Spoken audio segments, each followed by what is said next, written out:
This couldn't be happening. Zoe had managed to avoid him all week at the hospital, only for Blaine to now be sitting in the same hotel as her client meeting. Realizing he hadn't seen her yet, Zoe frantically looked around for a place to hide. The caller wasn't in her contacts, but the phone number that appeared on the screen was one etched in Zoe's memory. It was Blaine. Hello? Well, if I had planned to talk to somebody over the phone, I wouldn't have called your boss for you to meet me here. I'm sorry. I'll be right there.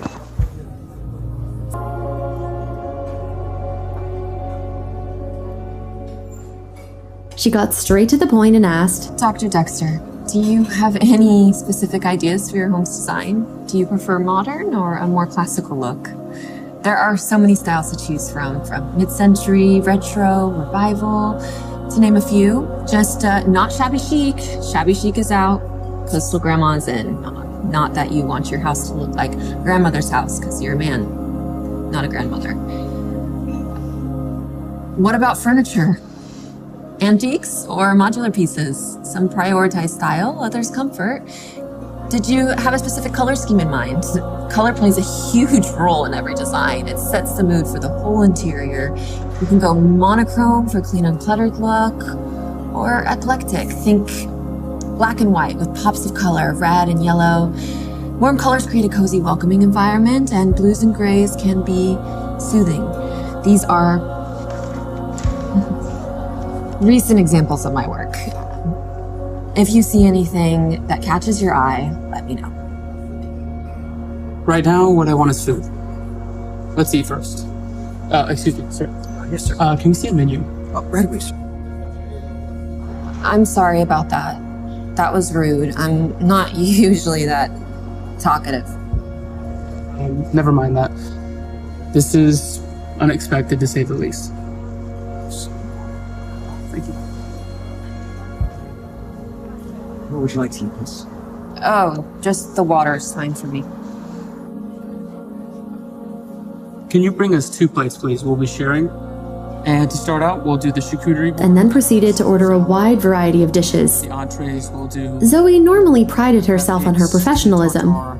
And the Usually when Zoe met with a new client, she would make small talk and get to know her client before launching into a discussion of their project. Zoe just hadn't been able to do this with Blaine.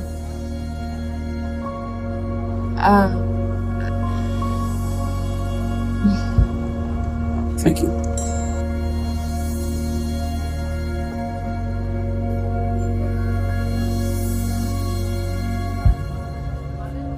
I thought you said you were hungry. Why aren't you eating? Don't worry about me. I guess I'm not as hungry as I thought. Zoe's intuition told her Blaine wasn't in a good mood. His gray eyes were stormy and distant. He clearly had something on his mind. Is everything all right? I'm sorry. I'm not trying to pry. I can just tell that something's bothering you. He didn't want to tell Zoe that 2 hours ago he saw life disappear before his eyes. He had thought that as a doctor he would eventually get used to seeing a life lost, but now he knew that death was something you never got used to. There was an indescribable heaviness in his heart. Seeing that Blaine didn't want to talk about it, Zoe didn't say anything else. She just quietly looked down and resumed eating. She shouldn't be concerned about Blaine, but she couldn't help herself. Her mind was in chaos because of him. Blaine's gaze fell on Zoe's lowered face. Since she was looking down, he couldn't see her eyes clearly, but he could see her long lashes flitting against her cheeks. She was nervous. He watched as Zoe tucked a strand of dark hair behind her ear. She'd worn it up today, but some long strands had escaped, falling gently around her face. It didn't seem possible, but Zoe was even more beautiful than he remembered. Zoe's few words of gentle concern gradually gave him a sense of relief. He closed his eyes for a moment, and Blaine's heavy heart seemed to calm.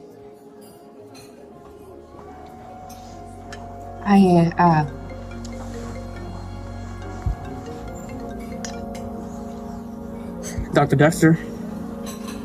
Yes, I can be there. Which patient is having complications? Okay, yes, another one. Can you please prep her for surgery? I'll be there right away. Thank you. Is there something urgent at the hospital? Zoe assumed that their design conversation was over before it had even started. Yes, one of my patients has to go into emergency surgery, so to cut this short. And about my renovations, I can reach out to you and we can talk about this further later. Okay, I understand you have a busy schedule. Yes.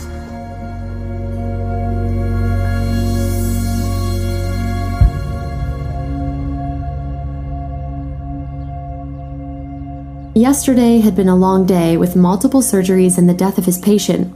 Exhausted, Blaine had escaped outside between operations for some fresh air and had dozed off under the warm autumn sun.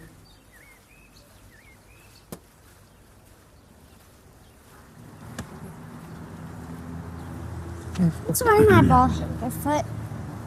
That's okay. No worries. Are you a doctor? Yes. He was a very handsome little guy. His eyes shone brightly with curiosity and intelligence. This kid was going to be a heartbreaker. You're very handsome. If Luna met you, she might not want to marry me anymore. So, what's your name? My name is Maxwell, but you can call me Max. What's your name? My name is Blaine Dexter. Dr. Dexter. That's right. Are you a brain surgeon? I am a surgeon in the neurology department. Is your family loaded with strong political influence? Hey, kid, are you a detective or something? Is your voice so do nurses have babies when they hear it? Max, I don't think you should be saying that. Dr. Dexter, are you single? I have a girlfriend. But you're supposed to be Phoenix's most eligible bachelor.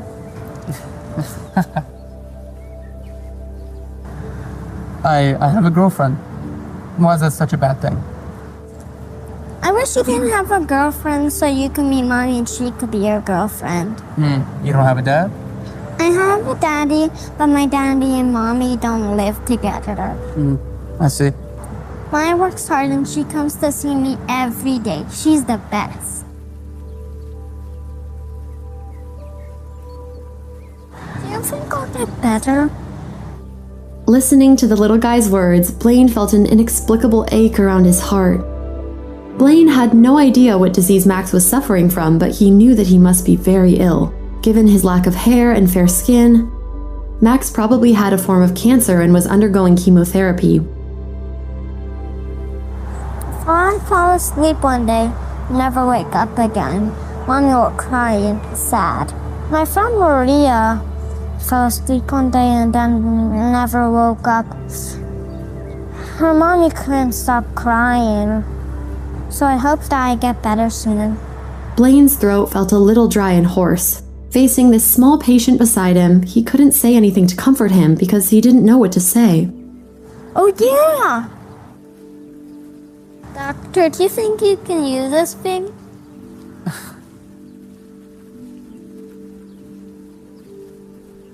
He was speechless. It was a brightly wrapped and seemed to be some sort of a giveaway sample for a new brand Blaine had never heard of. Seeing Blaine's strange expression, the little guy looked confused and his face turned red before admitting, My mom sells things to cure me. I thought I could sell these things too. I found it in her purse. Blaine was both charmed and horrified. He had never met a child like Max before. Do you know what does mine wouldn't tell me? It's probably a good thing that she didn't tell you.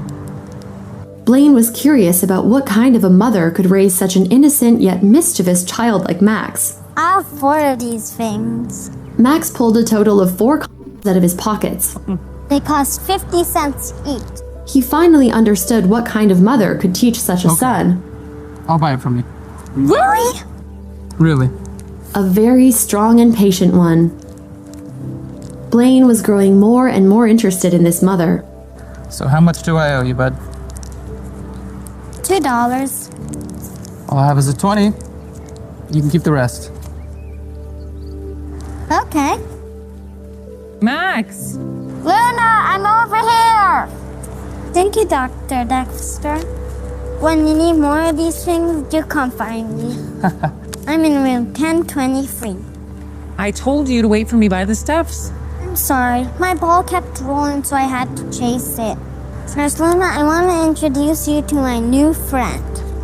This is Dr. Dexter, whose voices can make nurses have babies. Max! Hi, Dr. Dexter. Sorry about that. Yeah. He's been in the hospital for years. He doesn't know much else. Can you tell me what's wrong with the little guy? Leukemia, I'm afraid. Blaine's face went blank. What a hardship for a child to carry, especially now Blaine felt for his mother.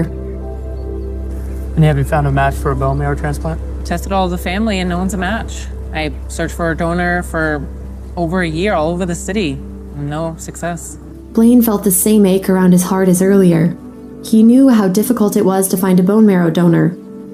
A patient's best chance of finding a match was usually a family member, but if all of Max's family had already been tested without success, it would take a miracle to find a matching donor now. One more surgery for today, so might as well head in. Nice to meet you. Okay, have a good day, doctor. You too. Alrighty, buddy. I'll see you around, okay? Alright. Goodbye, Dr. Dexter. Bye, bud. Hey, I'm Zoe. If you're wondering what happens next, download the Pocket FM app now and listen to the exciting episodes of Rekindled Heartache.